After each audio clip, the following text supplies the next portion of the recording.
All right, hello everybody. Welcome. Hlbs here. I'm going to go over a couple of things, specifically about the perfect. Now, throughout the presentation, you might see the phrase present perfect. That is the English way to say the past tense. If you're like me, you just like using the word past tense. Now, we have here the present perfect tense in German. This is, of course, the past tense. I use the very simplified version. I'm sure there's some English teachers out there saying, nah, it's the present perfect tense. But it's easier to remember just simply as the past tense. So when you're using the present perfect in German or the past tense, in German they call it just the perfect. Remember a couple of things. Remember that the P, imperfect, means past. So that's also with what they call imperfect, which is like the simple past. Okay? So anytime you hear the word perfect, it's past. So basically, the present perfect tense describes events that happened in the past. Now, in English, we might say something like, I have seen the movie. That means at some point you saw it already. The simple past is I saw the movie. So in English, I would say that in general, like we don't express like things in the past tense. We might use one or the other, and I would even go as far to say that we might have them be almost interchangeable. But generally, the I have seen the movie is something we would say. You may not have that in a book per se. So that's kind of the distinction there. But I think for the most part, when you're speaking, you could say I saw the movie or I have seen the movie, and it kind of makes sense either way. All right, so within German, this distinction doesn't exist really. There's no difference between the present perfect and the simple past.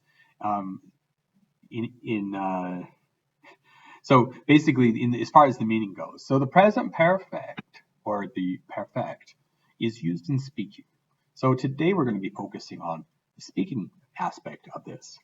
The simple past is indeed used oftentimes in speaking, but primarily used in writing. Now, generally speaking, if you were to translate, wir haben gestern Tennis gespielt, you would say we played tennis yesterday. And you wouldn't say we have played tennis yesterday.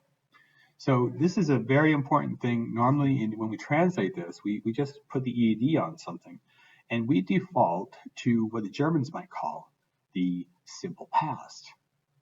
But Germans, of course, don't use the simple past all the time when they are speaking, although those types of norms are changing. Now, forming the present perfect or the perfect in German, this is your past tense, remember, past tense. It requires two parts, and it's not too hard to see like the similarities between English and German. For example, the father has married another woman. You need that word has to complete the thought. But you could also say the father married another woman. It really just depends on the context. In German, though, when you're speaking about it, you have to say der Vater hat eine andere Frau geheiratet. So these words here are what we call helping verbs. They help people know that whatever it is that you did was in the past. So it's almost it is a mandatory thing. I always like to tell people it's kind of like a yin and yang. They go together because they have to be together. If you don't have them together, then it doesn't work. So let's see. It also requires a conjugated verb is a second, and the past participle is at the end. So this GE form right here, where you have the GE in heiratet, that is what they call a past participle. In English, we might use ED. Like when you put ED at the end of something, that shows that it's a past participle when you're using this specific case. Okay, so let's go on to the next thing. So here's a big, huge chart, and this particular chart I can provide for anybody who would like it. There are a couple things on here. First of all, you notice you have your Hlbs verb up here. Now, that Hlbs verb is either a form of haben or sein. Now, you might ask yourself, well, what's the difference? Well, the big difference is the haben verbs are things that you can actually physically do to somebody or do to something.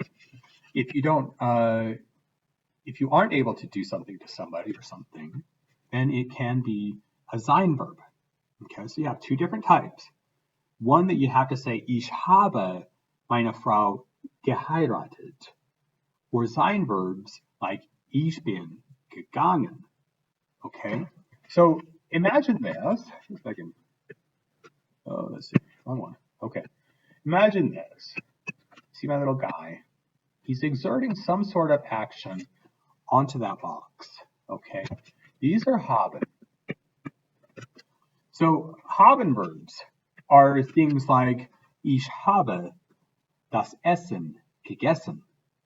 That's important because haben and gegessen, you can eat the box, you can kick the box, you can move the box. Okay, now you might ask yourself, what about this sein verb business? Sein comes from a couple of different things.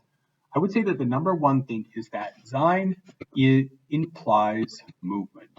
So let's say you move from Texas to California for whatever reason. But you moved from Texas to California.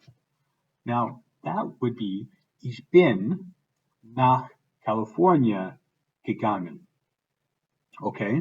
Now, if you were to change, let's say you went over to California, but something happened.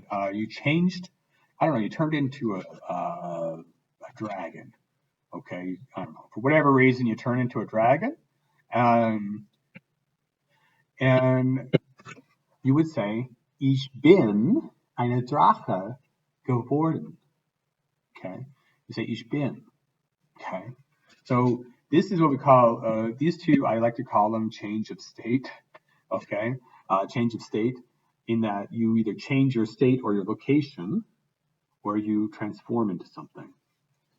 The other one example that I always use is we have this guy, and here's his grave, right? Awful gravestone. I'm sorry, drawing with this thing isn't very easy. But if you were to die, then you would use sein. Ich bin gestorben. Anytime that you change your state of being, either through sleep, through death, through whatever other changes can happen to you, those are things you can't do to, like, for example, the box example we have for haben. You can't do it to that. Okay. Now I'm going to tell you, there is, if it's not a change of state, you're looking at the sein verbs. If it's not a change of state, if you're not transforming, and if you're not dying, then it's a haben verb. You have to look at it from that perspective. If you go from haben to sein, you'll get verbs like denken, which is to think. And you can't think a box. No, you cannot think a box. But when you say, I thought about the box, ich habe über den Box gedacht. It's haben. Ich habe gedacht. I thought, right? Okay, so what you see here in these little blue boxes are the types of changes that it can have. Now, I'm going to explain a couple of them today. Probably the biggest and most common ones are up here. So let's go ahead and erase those. The GE plus T. This is for what they call regular verbs. Okay, regular verbs are also called weak verbs. And I'll be honest, like every grammar teacher in German will refer to something else. I don't know why. But it's just known by different people, different things. In English, the best and easiest way to remember these is generally the words in English that end in ed, generally, when they're said in German, they GE plus T. They're called weak verbs, and they get what they get. Let me show you a couple of examples. All right, so with this, we see a list of weak verbs. Now, keep in mind that before I told you, if you can add an ed onto it, then you get a ge plus t. Okay, so we got a ge plus t. So if I live somewhere, great. If I were to put that in the past tense, I lived. Ich habe, by the way, whenever you use these hats, this habe or haben, you have to conjugate that. This other column, you do not conjugate at all. All right, so, sorry, it's just a thing. Okay, so we are going to conjugate the habens, and hopefully that will help you at least get an idea of that. So, so in English, we want to say I lived there. You add an ed to the end of lived. So just like that, you have hat gewohnt. Okay, cry, you add an ed. I cried. So ich habe geweint. Remember, these hats get conjugated. The other word does not. Marry, like married. Hat geheiratet, right? So to send, this is a little bit trickier. Why do you think that is? Well, because you can't say I sended something, which is why I said as a general idea. But in a lot of these will have to be memorized. To be honest, it just does. But generally, so you get a little bit closer if you follow that rule. If you add an ed, you can add a t, a ge plus t. Now, kochen, or to cook, I cooked some pizza last night. Ich habe Pizza gekocht. Okay. So let's go ahead and look at a couple of, I believe we're on strong verbs. Now, there we go. Now, strong verbs are interesting. Strong verbs change their stem. So when you're conjugating something, something happens usually to the inside if it's a strong verb. For example, lesen. When I say ich lese, it follows the same pattern. But if I say du, like you, du liest, that lesen, L-E-S-E-N, becomes least. And that change right there is what tells you that it's a strong verb. Now, is there a correlation between this and English? There absolutely is. So when you look at, for example, become, how do we say become, but in the past tense? I became. So that O becomes an A, right? So that becomes a strong verb. Now, because I'm becoming something, I'm changing my state. I'm transforming, right? So I don't use haben. I have to use a form of sein. In this particular case, they use ist. So if I say he became something, ist ein Feuerwehrmann geworden. He became a firefighter. Okay? So we have that thing going on. If I were to say I became a firefighter, ich bin ein Feuerwehrmann geworden. Okay? Then we have to die. Told you, it's going to come up one way or another. Think of die, okay? This is a little tricky. Yeah, again, a general rule may not quite fit to died, right? It doesn't quite fit. So there's probably some other way to remember that. Yeah, so the word in German that they have, sterben, becomes ist gestorben, right? So again, doesn't quite fit that general rule I said, but this is the way it is. Okay, so if I were to say I died, ich bin gestorben. If I were to say he died, ist gestorben. Okay, let's look at to go. Now this one's pretty easy because in English we might use the term I went, or yeah, I went. So you would say ist gegangen. Or you could say ich bin gegangen. Ich bin nach or ich bin zum Krankenhaus gegangen. Right? Ich bin zum Krankenhaus gegangen. That means that I went there. I have gone. Right? Okay, now we have to be.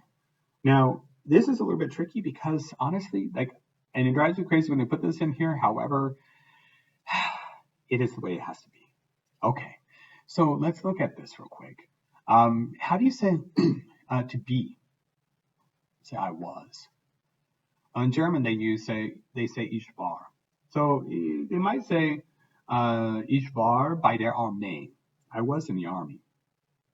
Aber nicht mehr, but not anymore. And I'll be honest, generally Germans will tend to stick with that construction as I have heard it. You can mix this one up with the ist gewesen a lot, but both of them mean the same. So was is expressed ist something gewesen.